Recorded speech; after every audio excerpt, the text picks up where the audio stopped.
Hello বন্ধুরা, নিরামিষ দিনের একটা অসাধারণ রেসিপি আজ আমি তোমাদের সাথে শেয়ার করব। আর আমার ভিডিওগুলো ভালো লাগলে অবশ্যই লাইক, শেয়ার আর সাবস্ক্রাইব কিন্তু করে দিও।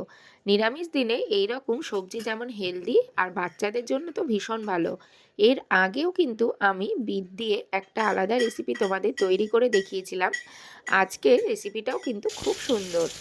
বিটের রেসিপির জন্য আমি 3টে বিট নিয়ে নিয়েছি। শীতকালে বিট কিন্তু খুব ভালো বাজারে পাওয়া যায় আর ভীষণ ফ্রেশ পাওয়া যায়।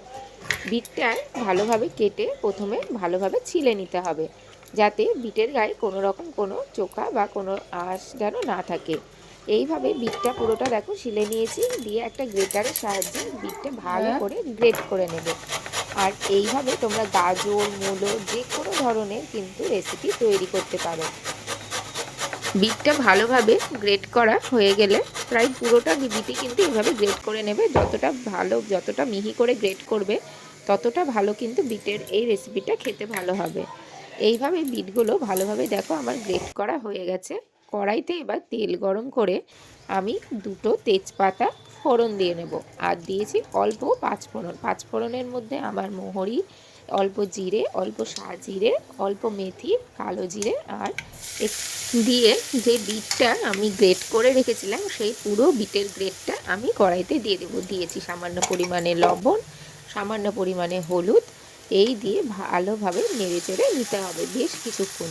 যখন দেখবে বেশ জল জল বেরিয়ে গেছে তখন একটা কোনো পাত্র দিয়ে বিটটা ঢেকে রেখে দেবে যতক্ষণ না পর্যন্ত বিট সেদ্ধ হয়ে যাচ্ছে। কারণ বিট আমাদের একটু শক্ত থাকে, তাই একটু সেদ্ধ করতে সময় নেবে, তবে গ্রেট করে নিলে খুব বেশি সময় কিন্তু লাগে না।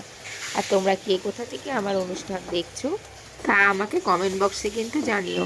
আর দেখো প্রায় মোটামুটি তৈরি হয়েই গেছে, আমার বিটগুলো সেদ্ধ হয়ে গেছে। এই অবস্থায় আমি দিয়ে দেবো 1 চামচ মতো চিনি, কারণ একটু মিষ্টি মিষ্টি হলে ভালো লাগবে। আর বিটটা তো এমনিতেই মিষ্টি, তাই খুব বেশি মিষ্টি কিন্তু দেওয়ার প্রয়োজন নেই।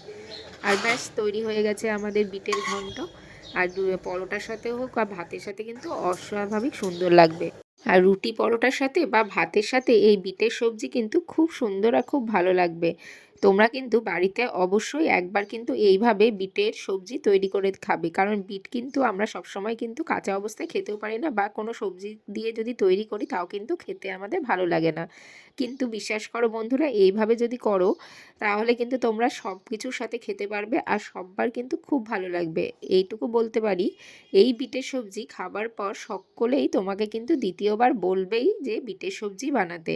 কেমন লাগলো তা অবশ্যই কিন্তু জানাতে ভুলো না।